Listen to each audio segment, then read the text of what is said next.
Hello and welcome to Newswire. I'm Ayza Omar. We'll be talking about Jammu and Kashmir today. The Indian government has rushed a presidential decree that essentially abolishes the special status that Jammu and Kashmir enjoyed. What that exactly means, the technicality of it, the law behind it, whether Prime Minister Modi can even go ahead and do this without getting it ratified in his assembly. We will be finding out more. But first, let me introduce the person who can explain this to us. We have with us Mr. Bakr Molla, international law expert. Mr. Bakr Molla, thank you for joining us here on Newswire. Help us understand the viewership around the world here who is watching what this special status essentially meant for Indian occupied Kashmir. It is basically the abolition of the rights of the Kashmiri people. And the way Indian government, central government has abolished Section 35A, the special status of Kashmiri people, it is completely undemocratic. It is completely against the treaty Indian government has signed, which is International Covenant on Civil and Political Rights and the Universal Declaration of Human Rights. But Mr. Molla, if you would tell us a little about the Article 370 in itself, that what did it entail for the locals there, what did it mean, and also Article 35A? Yes. As I was saying, is that a country or the territory which has got the special status either has an independent status or an autonomous status. A central cannot take away their rights, abolishing their rights. Okay, so they had you're saying a self-identity, a authority to govern on their own, and repealing and revoking these articles essentially takes away the right from the locals, the Kashmiris here, of how to run their government. Is that what you're saying? Yes, it is. They have taken away the rights of the very rights of the Kashmiri people, and the Indian government has not taken any mandate to abolish that. Indian government has, according to international law, they need to choose whether they would live by their own legislative body or they will be controlled by the central government. They have not given mandate to the Indian central government. So the way Indian government has abolished it is completely undemocratic and unconstitutional. They could have, the way it should have been done is that it could have been passed in the, if it was the case, it could have been passed in the Kashmiri legislation, the autonomous legislation of Kashmir, or there can be a public vote that is called public census. Without the public census or without any approval by the local government of Kashmir, they cannot have taken away. It is completely undemocratic. It is against the rule of law and the justice. It is against international law, and it is against the commitment to the International Covenant of Civil and Political Rights and the Universal Declaration of Human Rights. Indian government has signed too. So what is the nature of a presidential decree in itself? Is this something that the parliament can have a vote on? The opposition can have a chance to express how they feel about it through a vote? Yeah. There can be two scenarios. One is that there can be public vote. Yeah, people could choose on that particular matter, whether they would be controlled by the central government or they would be controlled by the local government. So there was no direct public vote. It could have been one avenue. Another avenue is that there could have been a special discussion in the local autonomous government in the Kashmir. The Kashmiri government could have taken the decision, that with the majority, that whether the central government would have controlled or abolished the Section 35A and the special status of the Kashmiri citizens. And neither of the avenues have been followed by the central government. So it is completely unconstitutional according to the Indian democracy, according to the Indian constitution, and according to international law and Universal Declaration of Human Rights. Okay, but Mr. Molla, if this is, the way you're saying it is also going against the very constitution of India, this move that they've made, then they're probably up against major legal challenges right now. Yeah, I think that decision can be challenged in the Supreme Court. that decision can be challenged in the Supreme Court because the laws governing the Kashmir, it is different. There are some special laws governing Kashmir. They cannot straight away abolish the special status of Kashmiri people. No, they cannot. And I think that very difficult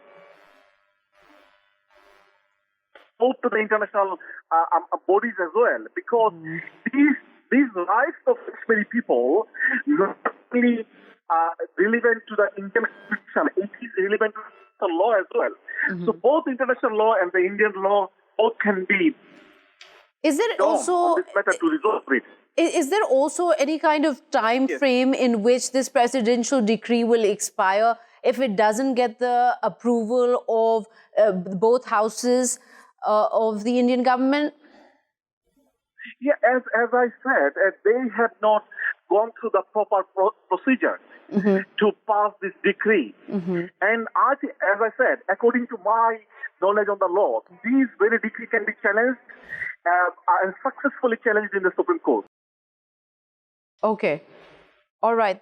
Thank you so much, Mr. Abu Bakr Molla, the international law expert, speaking to us from London, talking about what this essentially means, the Article 370 of the Constitution that essentially forbid Indians outside the state from permanently settling, buying land, holding local government jobs and securing education scholarships within Jammu and Kashmir state. And also the Article 35A of the India's Constitution, it permits the local legislature in Kashmir to define permanent residents of the region. The article, this came into being in 1954 by presidential order back then also, and is part of the Constitution Article 370. So right now the situation in Indian occupied Kashmir is dire. It is a complete lockdown there. There is no access to internet services or mobile network services. A lot of people can't reach their loved ones, residents in different parts of Indian occupied Kashmir. And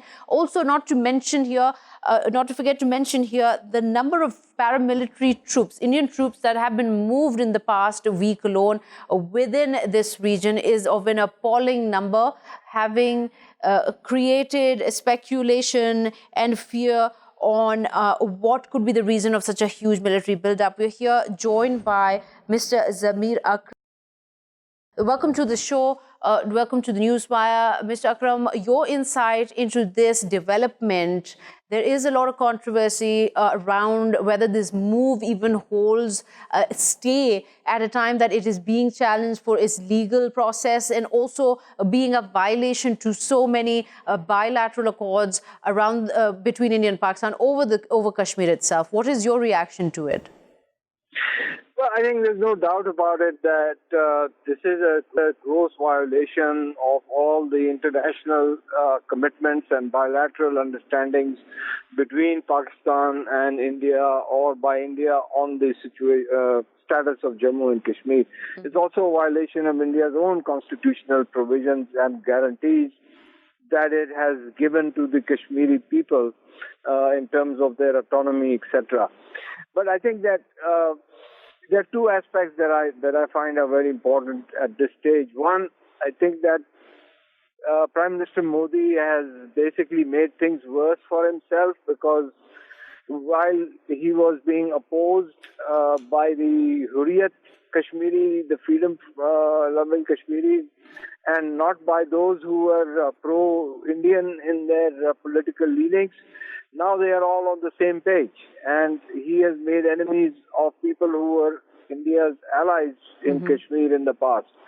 So that will make things much worse for him and for India as a whole. The second is that, of course, the Kashmiri, particularly the young people, the youth, are not going to sit back and accept this, and we may see a replay of something like what happened in Pulwama, and that causes concern about escalating tensions between India and Pakistan, which is why you see a lot of these reinforcements, etc., including on the line of control and the actions that we are taking as well. So I think the situation is very tense. I think it's fraught with danger, and Pakistan should not waste any time from taking this issue up to the Security Council, because the Security Council can be invoked to look into issues which are a threat to international peace and security. And also we have already contacted in touch with the P5 and other countries as well. So we need to be really proactive on this issue right now. So the concern here is that while there is a forum that should be able to address this, at least call to a stop the kind of escalation that is expected in Jammu and Kashmir, the UN Security Council. But earlier also in the year, February 14th, after the huge incident where 40 CRPF officers were killed in a detonation, India was quick to blame Pakistan, and as a result, the dogfight that ensued between the two, it was almost as if it wasn't heard. It was just completely no response. Shah Mahmood Qureshi, Foreign Minister of Pakistan, also wrote then to various country leaders and also the UN General Assembly. Do you have any confidence that taking this up again, I'm not saying that we shouldn't talk about and raise this huge concern that is for the safety of Jammu and Kashmir, but is there going to be a response from the Security Council? Is there anything they can even do, considering India has always rejected all of the resolutions on Kashmir? Well, I think that there is a gain by raising this issue, because even if there are countries that are favorable to India and they do not agree on any specific action that is to be taken, at least the international community will have heard the situation on the ground. And already there is an environment. After President Trump offered to mediate and the Chinese supported his stance, so already there is an international awareness of what's happening in Kashmir, and this is going to add to that concern. Then the other problem is that in the last time around that you mentioned, we were basically reacting to the Indian charges rather than being proactive and taking this issue ourselves. Because they are the ones who went there and they were the ones who got their friends to adopt a resolution that basically condemned terrorism. Right. What I'm suggesting is that we should be proactive and ask the Security Council to take notice of a situation which is potentially fraught with extreme danger. Okay. There's also, Mr. Zamir Akram, there's also this concern that the timeline of events, the way it has unfolded, we saw Prime Minister Imran Khan meet with President Donald Trump, and they had this conversation that ruffled a lot of feathers in India regarding the US being asked by Prime Minister Modi to be an arbitrator over Kashmir. Now, interestingly enough, President Trump, even if he had made a mistake or done a typical Trump move, came out again recently a few days ago and reaffirmed his stance from earlier that I would love to mediate or be an arbitrator on this. I'm ready to arbitrate on this if both parties agree. Prime Minister Modi has remained silent throughout on whether he said this or not, irrespective of what his external ministers have said about it. But the question really is, do you see a connection between the military build-up, this sudden move, this rushed presidential decree to revoke 35A, and that meeting and what President Trump had said about arbitration? I think that would be perhaps stretching it too far, because Trump, is quite unpredictable. I don't think that the Indians were anticipating that he would make such an offer. I really don't know whether Prime Minister Modi would ask Trump to mediate. I don't think he would. But anyway, but the point is that the Indians have been planning on such a move for some time. Modi actually needed to get the kind of majority he needs in Parliament to try and pull this to push this thing through, and he has that majority in the Lok Sabha, and so that's really what the plan was, to wait until the time is right to push this. It will be going. I don't think that there's really. You don't think there is a connection there? Okay, Mr. Zamir Akram, former ambassador, joining us from Islamabad. Thank you so much for taking out the time and speaking to us here. To introduce Mr. Muzzammil Thakur, an analyst joining us from London. Mr. Muzzammil, thank you for being back here on Newswire. You're, of course, aware of the situation as it's developing, this rush decree. And but before getting into the technicalities and the legal challenges that India might have just embroiled itself in, let's talk a little about the situation on the ground. My understanding is that you have family members there in Jammu and Kashmir you are trying to get in touch with, but can't. Tell us a little about how this is going and what if you've gotten through to anybody. Since yesterday, we have been trying to communicate with every single member of our family. More so, there are many other people that live in the diaspora that are Kashmiri trying to get in touch with their families. So we have different WhatsApp groups and Facebook groups communicating with each other, trying to hope and find out that maybe somebody has some kind of access to the ground. Unfortunately, we haven't been able to get in contact with anybody since last night. Some Twitter messages that came through and Facebook and WhatsApp messages that came through were of people saying, pray for us. We don't know what is going to happen in the morning. We don't know whether we'll be alive and we'll be able to communicate ever again. In fact, one person's mother told them that, how will you ever know if I ever died? Now, these statements, although, tongue-in-cheek by our elders, for people like us, the younger generation, it's very difficult not knowing what's happening inside Kashmir. It's difficult having the burden of knowledge of what India is doing, and our family members and our brethren that are living in Kashmir have no idea what India have just done. There is no communication, there is no internet, there is no telephone, no mobile service, not even landline. This is unprecedented. There's always been at least landline or broadband that worked. This time, nothing. Media blackout, media gag. You have, as you mentioned, an unprecedented number of military personnel that have come into Kashmir over the last week. And give us an idea of... Sorry, go ahead. As a person, if I remove my my analytical skills of my profession and I speak as a Kashmiri, in terms of the feelings that I have towards what's happening right now, I'm dumbstruck, I'm dumbfounded, and I feel completely useless and helpless. I can do nothing. I can communicate with nobody, let alone the political side of what needs to be done. But when you don't know your own family are safe and that they're okay and they have food or they're healthy, it brings up very, very subtle emotions where a person could even take to drastic decisions. Absolutely, Mrs. Thakur. I can't even imagine what you're going through right now. It is an incredibly distraught situation, especially when family members, loved ones, people you know, it becomes a reality so close to home that you can't reach out to them. You're worried about what situation they have been in, especially considering the kind of military buildup that Jammu and Kashmir has seen in the past 2 weeks. And we're talking about numbers that start from 40,000 to going towards 180,000 of additional military personnel being sent to various parts of the region. Of course, there's also a huge human rights violation sort of history that comes with the security forces in India and the fact that they actually have acts in place. If you could tell us a little about those that give immunity to security officers, to military personnel from conducting the kind of violations that they are historically known to do on Kashmiris.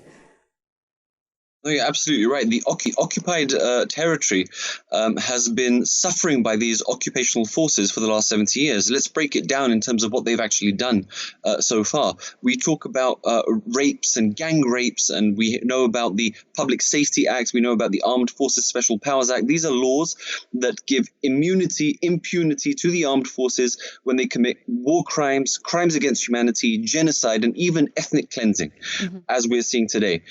You have the use of pellets, which has been banned across the world. Even in Pakistan, people have also suffered the cluster bombs. Now, if they're using cluster bombs across the LOC, they're using cluster bombs against another sovereign nation, what could they possibly be doing to the people inside Kashmir? You have the arrest of leadership. You have the arrest of even young boys. I have been witness going to the courts and seeing children as young as 8 years old detained, jailed. And jailed with who? Not into juvenile detention centers, but with drug addicts, with killers, with molesters. You have international laws that have been broken, as we've already mentioned. But more importantly, you have the suppression of voice. You have the suppression of dissent. People do not have a right to voice their own opinion. You have certain laws that do not allow people to congregate. More than 4 people gives immunity to the armed forces to arrest you at will. In most parts of the world, there are laws of engagement. There are rules of engagement for anybody and you don't have to be a military personnel to know this. It is the law. You have to shoot below the waist when it is the last resort. In Indian occupied Kashmir, they shoot to kill. They shoot to kill, and there is no law that is going to clamp down on them and serve justice to the people. When we talk about rapes, more often than not, we talk about hundreds of thousands of people. We talk about 200,000 people. Let me give you a case of one young lady that was raped while she was pregnant. 3 days later, she gave birth to a son with a broken arm. When that young boy grows up, what is he going to think? When you have women that are gang raped on their wedding days, on their wedding nights, and their husbands, to-be husbands, and their fathers and their brothers and other members of their family are tied up to trees and shot dead, what are we supposed to do? Are we not supposed to raise our voices? Our people, the common indigenous people, can they not even pelt a stone? Can they not raise their voice on social media? You even have the cyber division of India that clamp down on those people that are dissenting on social media. You do not even have your own expressions that are tolerated by the Indian government. My own Facebook has been deactivated 3 times. I have been served notices by different social medias to refrain from doing certain works at the behest of the Indian government. There is way too many human rights violations, and there are not enough people inside India, the left wing or the socialists, that speak up for us. They only speak within their own parameters, that human rights violations must end, but Kashmir must be an integral part of India. And finally, if I may say so, that apart from Pakistan, there is no other nation in the world that is speaking up for us. As the former ambassador said, take it to the United Nations Security Council, take it to the ICJ. If we can talk about Kulbhushan Yadav being a spy inside Pakistan, can we not talk about real life events that are happening right now inside Kashmir? Absolutely, and that's the biggest problem here. Why is there no, except for words and statements that sound all very great, but what about the action from international leaders who can, with the lifting of a finger, with one order of sanctions, can completely change the situation? Why is it? Why don't we get that kind of reaction? Because they don't have anything at stake here? They don't get any gains from Kashmir? Absolutely. In more ways than one, India is a very powerful partner for many countries in the region. Although they have engaged Pakistan, be it successfully or unsuccessfully, in terms of cross-border shelling, in terms of Balochistan, Gilgit-Baltistan, in terms of even the CPEC, trying to engage Pakistan, trying to keep Pakistan busy with all of these affairs. We also know about the terrorist activities that India supports inside Pakistan to keep, again, Pakistan engaged. While Pakistan has been engaged, putting out these fires that India have been committing, India have gone to the international world. They have gone and built up reputation and relations. They have given them the opportunities to build investments, to have cheap labor. I mean, I know China is now taking over that market, but India have maintained that kind of relation. And more importantly, India have a great lobby in the Western world. They have extremely successful and extremely effective lobbyists, similar to how the Israelis have in the United States, and why the Palestinian movement has no real traction. Mm-hmm. If Pakistan is able to communicate better, not just with the wider international world or the Muslim countries, but other countries that have no stake with India. Mm-hmm. Let me give you an example. Cuba is anti-imperialist. Cuba is pro-socialist. Cuba are anti-human rights violations. Cuba have also suffered similar things at the hands of Western powers.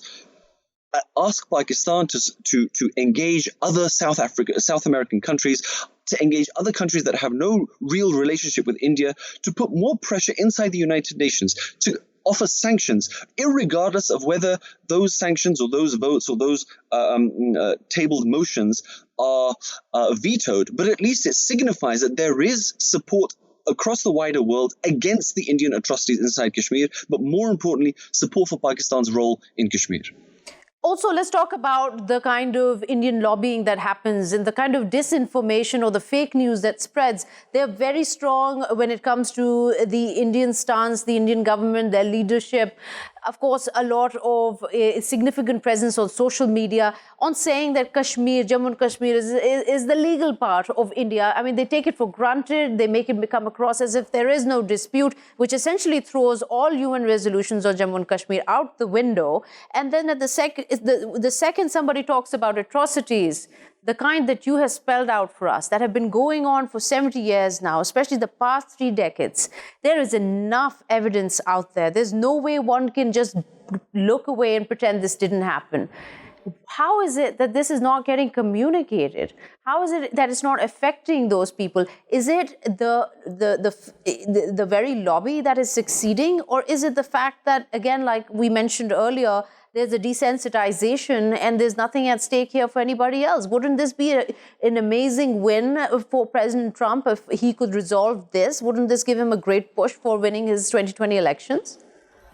It's not only a great opportunity, it kind of vindicates the fact that he said that if, there is a need for me to intervene, then I will intervene. If there is a need, it is right now. There has never been more a necessary time to intervene in the violations that are happening inside Kashmir, not just humanitarian, but also legally.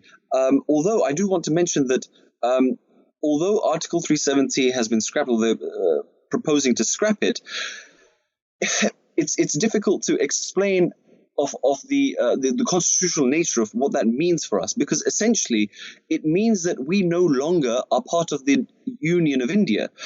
When you scrap an article in a constitution, it goes back to the original status. They have not amended it. They've scrapped the article. Essentially, in one way or the other, they've accepted that this disputed territory is not a part of the Union of India. But that said, they're also talking about creating union territories. Now, this is also a conflict. All of this mess, this constitutional mess, this legal process, it requires eloquent people, it requires intelligent minds to intervene, not just the President of the United States, but also other foreign dignitaries, other intellectuals, be they lawyers or be they human rights activists, but most importantly, it requires governments to intervene, governments that understand the law, governments that understand international relations, but also those people that are of power and importance that can intervene. We don't have the Nelson Mandelas of the world. We don't have the Desmond Tutus anymore. But we need to create an atmosphere where we can engage those people and ask them to, if not intervene, then at least create some kind of awareness and education amongst the wider world of what is happening inside Kashmir and to solve those issues. Mr. Thakur, please stay with us. We're going to take a quick short break. We'll be right back.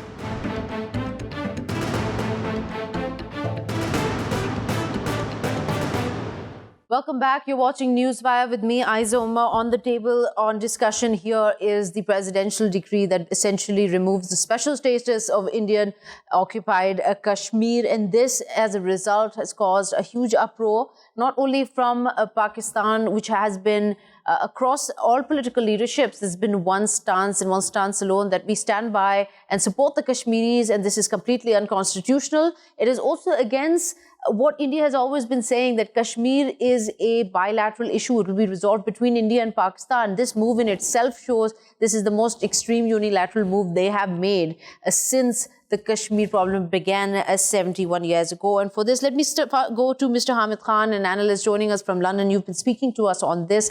There's been a huge reaction, and not to mention, of course, what the Pakistani leadership has been saying, whether it's the President of Pakistan, the Foreign Minister of Pakistan, the Prime Minister of Pakistan, and other senior political leaders from various different political parties who don't essentially see eye to eye, are all standing behind each other here, saying that this is outrageous and this is against humanity, democracy, and so on and so forth. What I want to ask you is the kind of reaction we're seeing from the within the Indian government itself.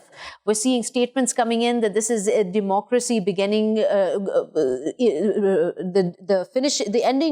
end of democracy and the beginning of disintegrating India. Mr. Khan, what is your insight into the kind of reactions coming within India? Yes, actually what it is, I mean, whosoever knows the real meaning of democracy, they can never understand this kind of action taken by the Modi government. People in India or people across the world, they will understand one thing very clearly, that by increasing the military troops, by increasing the force and taking the ammunition from the local police, it all means that they are doing whatever they are doing illegally. Secondly, I would like to mention it here that Indian government, they know that there is a very high chance of civil disobedience in Kashmir because of all this is happening against all the international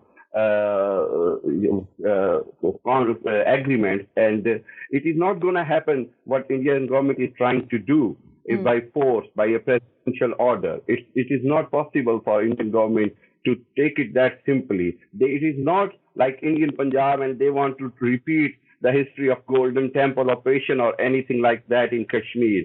It's a long-standing movement. It's a long ongoing movement for 70 years for the independence of Kashmir. And Kashmiris are not going to compromise on anything. But Mr. Khan, let me also mention here that what also has happened, besides different things that have happened here, it's not just the Article 35A here that's being abrogated. They've also tried to, Amit Shah, the Home Minister, he said, we will bifurcate Jammu and Kashmir. We will basically make Jammu and Kashmir one union territory and Ladakh another union territory. Help us understand what this essentially means and why is this a move they are wanting to make?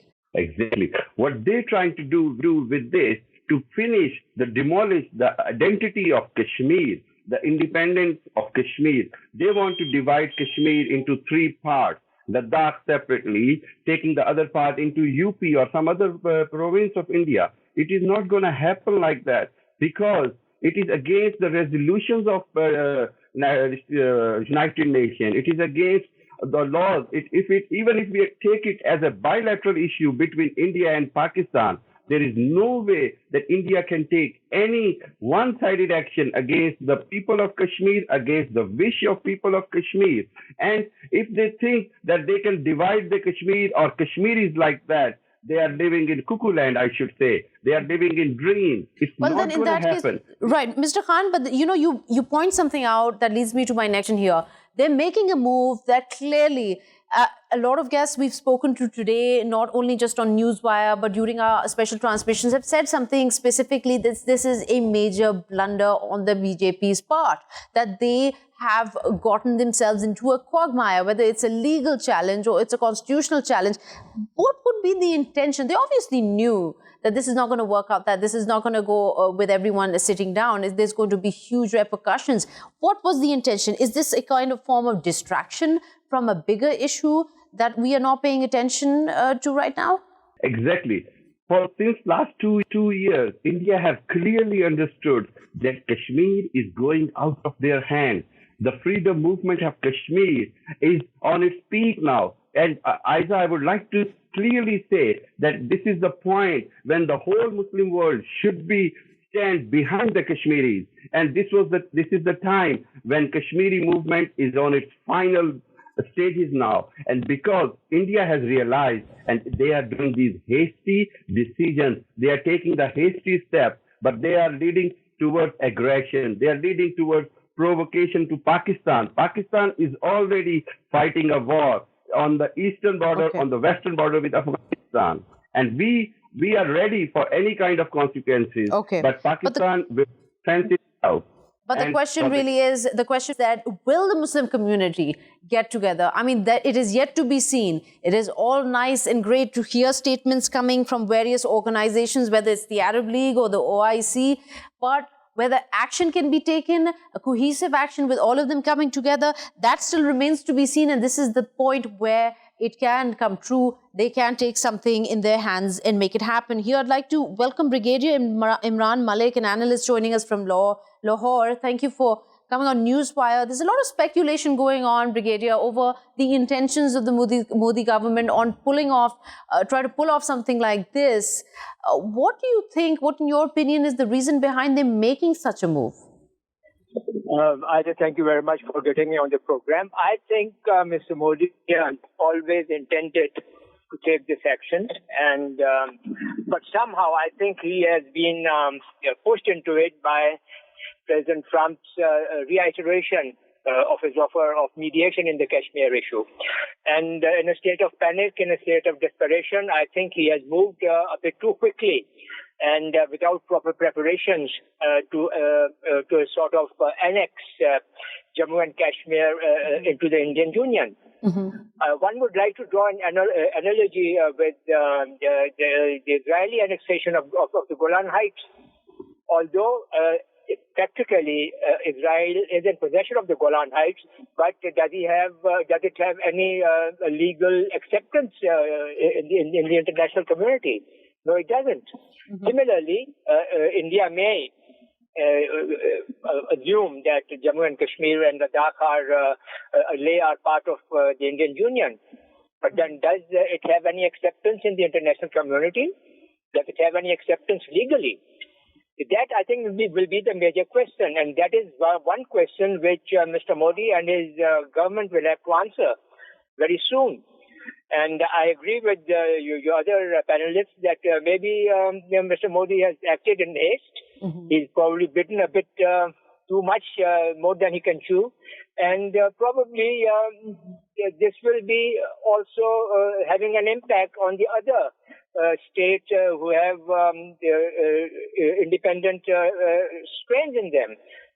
For example, people in Khalistan, would-be Khalistan on Nagaland, Tripura, Assam, Mizoram, Jharkhand, so on and so forth, will be watching this situation very, very intently. Because it's going to set a precedent, that's for sure, how this unfolds and whether Prime Minister Modi is successful, in success being defined as being able to legally sort of bypass any kind of challenges and keep this thing from passing this decree. It will set a precedent in all these areas in India where it's the same problem: suppression, subjugation, and the denial of self-determination. That is precisely my point. All these, the seven sisters, as they say, in the northeast of India and the red belt along the eastern coast of India, be watching, and Khalistan, of course, will be watching the situation very, very intently. They will see how the Indian government reacts to criticisms by the international community. They will see how the international community reacts. And then they will see how the Indian government deals with the situation. And thereafter, they will then probably evolve their own strategies to go about their own independence or whatever they want to do. Brigadier, do you think, sorry to cut you there, but Brigadier, do you think Pakistan has leverage at this moment, considering that it is a critical player? It's been at least been told time and again, has proven its role in the US Taliban talks, the peace talks, and them being expected to reach a conclusion very soon, a peace deal very soon. Does Pakistan have that kind of leverage to bring Kashmir into the forefront here and make it a matter of concern for the US? I think Pakistan can do that. Pakistan, for example, can highlight the developing situation on its eastern front and say that it is a distraction that was not really wanted and it is an unnecessary one, and that we would like to continue with the peace process between the United States and Afghanistan. And the moment this issue is resolved in Indian-held Kashmir, we'll bring back our full attention to these talks again. And in a polite way, we can tell them that this is distracting us from carrying out our role in the peace process and in furthering American interests in the region. Mm-hmm. One must create a link between this Indian atrocity and the damage it is doing to U.S. interests in the region. Mm-hmm. In Pakistan, if Pakistan is distracted from those talks, then obviously it will have a negative impact on the U.S. interests in Afghanistan and in the region, and the U.S. should be concerned about it. Pakistan must bring in this link and create a sort of a leverage with which to work. Mm-hmm. And another thing is that this is perhaps the right time for President Trump to carry out whatever he said earlier. He should mediate now.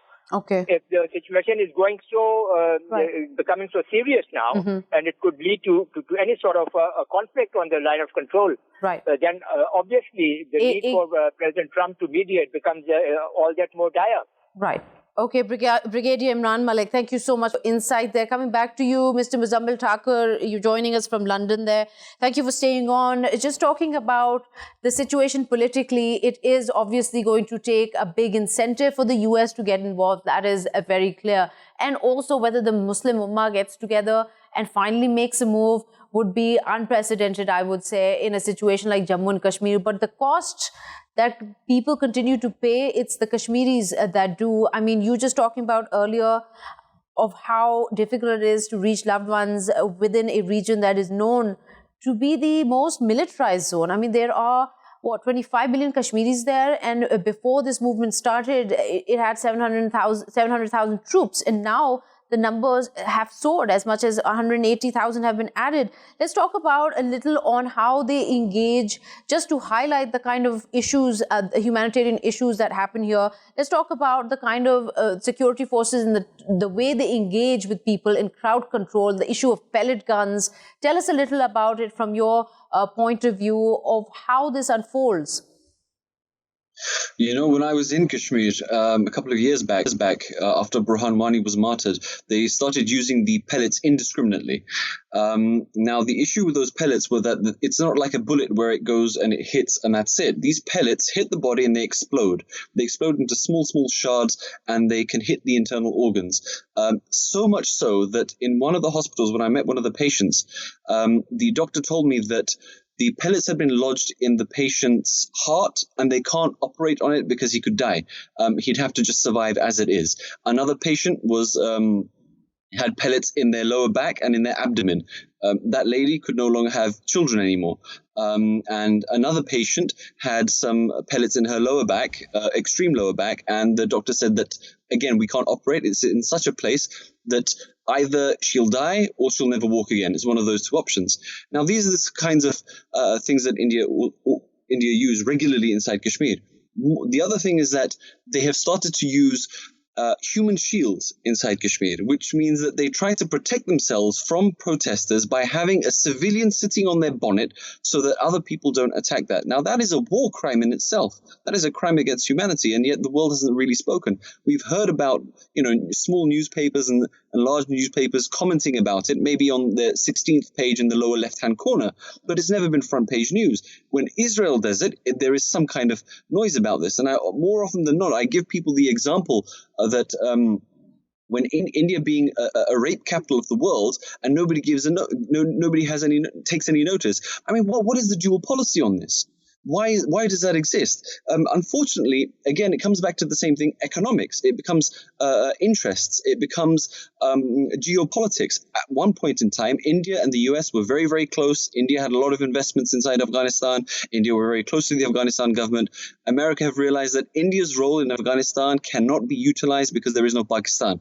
Without Pakistan, the entire region is going to crumble.